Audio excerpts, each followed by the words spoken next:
Yeah, he was talking at the Women's Congress meeting of his ruling AKP party here in Ankara a short time ago, and basically what he's been saying is that well, the government basically waited until last night to see if there was any more movement by the United States. Obviously, Mike Pompeo, the Secretary of State for the US, and also the Turkish Foreign Minister Mevlut Çavuşoğlu had that meeting in Singapore on the sidelines of the ASEAN summit there. Maybe they were hoping that some kind of agreement would come from that, but there wasn't.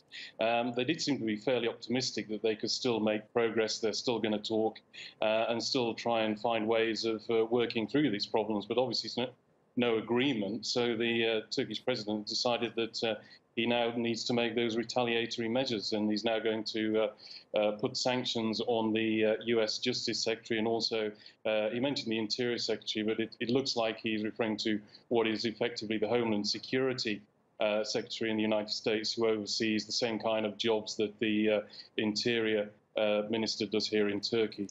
And Andrew, what do these sanctions mean? I mean, are they just symbolic? In a way, they are, because I think it's probably fair to say we don't know for sure, but it's unlikely that these two secretaries that are part of the US administration have any significant property or funds or financial interests in Turkey.